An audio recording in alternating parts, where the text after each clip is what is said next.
దాని మిత్రులు శివాగారికి మరి బీజేపీ నాయకులకు నేను విజ్ఞప్తి ఏం చేస్తున్నా, మోడీ గారు హైదరాబాద్కి ఎన్నిసార్లు వచ్చారు, ఎన్నిసార్లు గోలక్షల మీద మాట్లాడారు, అదొకటి.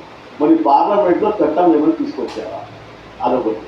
ఇంకోటి, ఇప్పుడు మిత్రులు శివాగారు అన్నట్టు 8 పార్లమెంట్లో వచ్చినాయని అన్నారు. 8 పార్లమెంట్కి సంబంధించిన ఎంపీలు ఎప్పుడైనా గోలక్షల మీద మాట్లాడినారా, వారి మీద కనీసం ప్రధానమంత్రికి మీద ఒత్తిడి తీసుకొచ్చారా, ఇట్లాంటిది ఏమైనా ఉందా? ఇది బీజేపీ వాళ్ళేమో ఎంఐఎం ఇంటికి వెళ్ళి భోజనం చేస్తారు, ఎంఐఎం వాళ్ళు బీజేపీ వాళ్ళ ఇంటికి వెళ్ళి భోజనం చేస్తారు. మరి ఇవన్నీ మరి తెర వెనుక సత్సంబంధాలు ఉన్నాయి. తెర ముందేమో మరి ఇట్లాంటి వ్యాఖ్యలు చేస్తున్నారు. నేను చెప్పడం ఏంటంటే, నిజంగా మీకు గోరక్షల మీద అంత నిజంగా ప్రేమ ఉన్నప్పుడు మీరు పార్లమెంట్లో 8 మంది ఎంపీలు ఎప్పుడైనా మాట్లాడినారా, చట్టం తీసుకొచ్చే ప్రయత్నం చేసినారా, లేకపోతే ప్రధానమంత్రి మీద ఎప్పుడైనా ఒత్తిడి చేసినారా? ప్రధానమంత్రి మరి హైదరాబాద్ వచ్చినప్పుడు గోరక్షల మీద ఎందుకు మాట్లాడారు, మరి వాటి మీద చట్టాలు ఎందుకు తీసుకురారు? మరి చట్టాలు కఠినతరం చేసే బాధ్యత ఎక్కువ శాతం ఎవరికి ఉంటుంది? ఇది ఒకసారి ఆలోచన చేయాల్సిన అవసరం ఉన్నది. ఇంకోటి, మిత్రులు శివాగారు చెప్పినట్టు ఈ కబీలాలు కావచ్చు, ఎకరాల కేసులు కావచ్చు, వాటిని తప్పకుండా పరిగణలోకి ముఖ్యమంత్రి గారు తీసుకోవాలి, కేసులు ఎత్తేయాలి. ఆ కబీలా మీద కూడా ఆలోచన చేయాలి. ఈ విషయాన్ని కూడా మేము స్వాగతిస్తూ ఉన్నాం.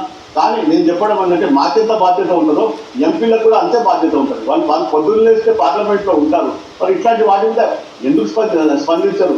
3 సార్లు మరి మోడీ గవర్నమెంట్ వచ్చింది కదా, ఎప్పుడైనా ఇట్లాంటి ఏమైనా యాక్షన్ ఉందా? లేదు. నేను బీజేపీలో కేవలం బండి సంజయ్ లాంటి నాయకుడినే నేను ప్రశంసిస్తాను.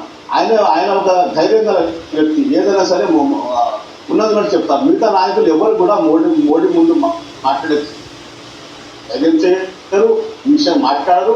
మరి ఎంపీ నిధుల నుంచి మీరు ఎన్ని గుళ్ళు కట్టారు, ఎన్ని నిధులు తెలంగాణ రాష్ట్రానికి తీసుకొచ్చారు, సమాధానం చెప్పండి. తెలంగాణ రాష్ట్రంలో 8,000 గుళ్ళు ఉన్నాయి. 8,000 గుళ్ళకు ఎంపీ నిధుల నుంచి వీళ్ళు మరి నిధులు తీసుకొచ్చారు. ఆ గుళ్ళ మీద ఎట్లాంటి డెవలప్మెంట్ వీళ్ళు చూపించినారు. ఏనాడైనా ముఖ్యమంత్రి గారితో అపాయింట్మెంట్ తీసుకోవడం కానీ, మరి ఈ విషయంలో మాట్లాడడం కానీ చేసినట్టు చేయలేదు. కేవలం ధర్నాలు గొడవలతో కాదండి, ముఖ్యమంత్రి గారిని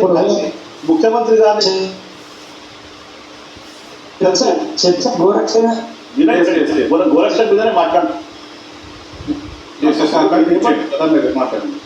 శివ గారు మీకు అవకాశం ఇస్తాను, ప్రధాన గారు కంప్లీట్ చేయడానికి మీకు అవకాశం ఇస్తాను. దాన్ని కలిసే ప్రయత్నం చేయకుండా కేవలం